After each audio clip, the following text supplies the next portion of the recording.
जो चैलेंजेस थे दूसरे भाग के थे वो हमारे इंटरनेशनल क्रू को संभालना। मुझे थोड़ा सा फ्लेक्सिबल होकर अडेप्ट करना पड़ा, that's a part of my job also. For me to prep for that zone and that extreme trauma, जो luckily I have not experienced. पहले भाग में हमने देखा किस तरीके से आलिया सीरिया में पहुंचती है। हमने देखा डॉक्टर खान और अविनाश कामत का कैरेक्टर कहाँ से आया है, कौन है एंड कैसे तैयारी कर रहे हैं। कंक्लूजन में आपको देखने को मिलेगा कि how they reach from Europe to Syria, किस तरीके से एक इंटरनेशनल मर्सनरी सीरिया में घुसता है, किस तरीके से ऑपरेट करता है।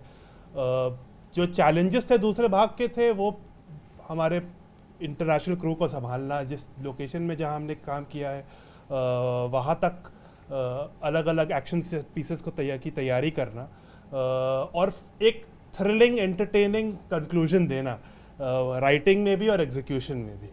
That was the biggest challenge. साथ ही कश्मीरा, अनुपम सर एंड मोहित सर, मैं आप तीनों लोग से जानना चाहूँगा किस तरीके से आप लोग की तैयारियां थी फॉर द कैरेक्टर, और जो आपका कैरेक्टर था उसमें कुछ चेंजेस आए या फिर सिचुएशन को जो टैकल करने का तरीका है उसमें कुछ बदलाव?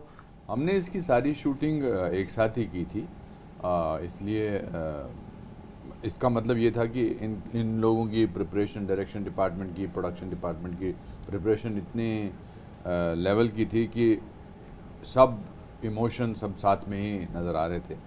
और जब तैयारी होती है प्रोडक्शन की और डायरेक्शन डिपार्टमेंट की तो एक्टर्स के लिए सहूलियत हो जाती है उस इमोशनल ग्राफ को दोबारा पेश करना। पर मुझसे ज़्यादा तो इन्होंने किया, because he went through a total graph of his emotion. तो इनसे मैं इनको ये माइक पकड़ाता हूँ। Thank you sir. जैसा कि सर ने कहा कि एज एन एक्टर हम लोगों ने ये इसकी शूटिंग जो है स्टार्ट टू फिनिश की थी। So at that point of time we were not aware and we didn't have a clue about that it's going to come out in 2 parts and it's going to be part 1 and a conclusion. So we shot it in one go. So हमारी कुछ ऐसी preparation different नहीं थी दोनों चीज़ों के लिए, because हमने इसे एक बार में शूट किया था। सो जैसा कि मैंने पहले भी कह चुका हूँ, ये कहानी एक बुक पे बेस्ड है, टिकट टू सीरिया, जो शिरीष स्वराज जी ने लिखी थी। उसको नीरज सर ने अडाप्ट किया, उससे इंस्पिरेशन ली और भाव ने बनाई। एंड एज एन एक्टर आप डायरेक्टर का विजन फॉलो करते हैं। जिस तरीके का अप्रोच था वो बहुत अलग था। So initially as an actor क्या होता है कि आपकी सोच थोड़ी सी लिमिटेड होती है। सो आई रिमेंबर कि जब मैंने स्क्रिप्ट पढ़ी थी और जब मेरा फर्स्ट डे शूट का था तो मेरा अप्रोच बहुत अलग था अविनाश कामत को लेके। लेकिन जब as every day passed and every day I was shooting, I realise कि नीरज सर का और भाव का जो इसका देखने का नज़रिया है वो थोड़ा अलग है। सो मुझे थोड़ा सा फ्लेक्सिबल होकर अडेप्ट करना पड़ा, that's a part of my job also. तो मुझे उसको अडेप्ट करके then I had to bring in the elements that they wanted for Avinash Kamath. And the kind of response जैसा हमको मिला है, I think people have really I would say resonated, they have connected with Avinash Kamat.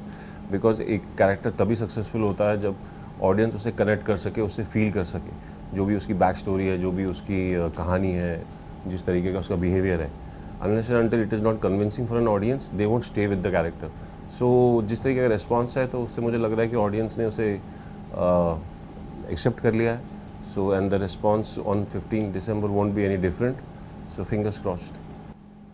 हाँ, कश्मीरा, वो ठीक। So the challenge for me was जैसे कि आपने देखा आलिया का कैरेक्टर एक बहुत ही जब शुरू होता है बहुत ही स्वीट सिंपल लड़की सा होता है, एंड देन सडनली वो एक डेंजरस वॉर जोन एरिया में ट्रैप हो जाती है, which is quite unimaginable for her.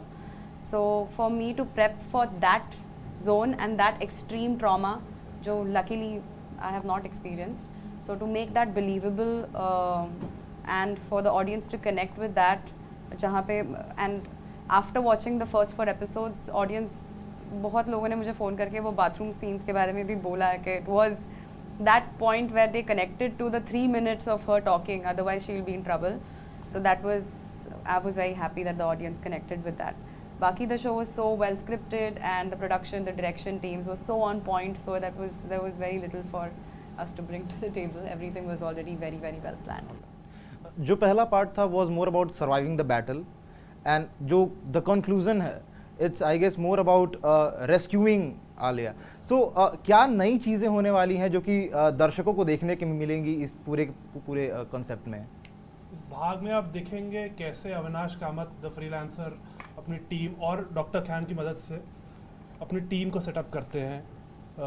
He recruits mercenaries from all over the world, जिनके साथ वो कुछ लोगों को आपने पहले एपिसोड में भी देखा था, और कुछ नए लोग आते हैं. एंड कैसे वो सीरिया जैसे इलाके में एक सिविलियन कैसे घुसता है. आलिया को तो अबडक्ट करके लेके गए थे. The freelancer and his crack team, how do they get inside Syria just चालाकी से, जिन लोगों की मदद लेके वो अंदर घुसते हैं. That is something new. Regarding Kashmira's character, there are a few surprises. I won't like to mention it, but there's something very interesting from episode 5 itself that you will see. And there are a lot of spoilers attached to it, so I'm not gonna mention that. But she is doing, along with Alia's character, Kashmira has been explored in a very, very interesting way.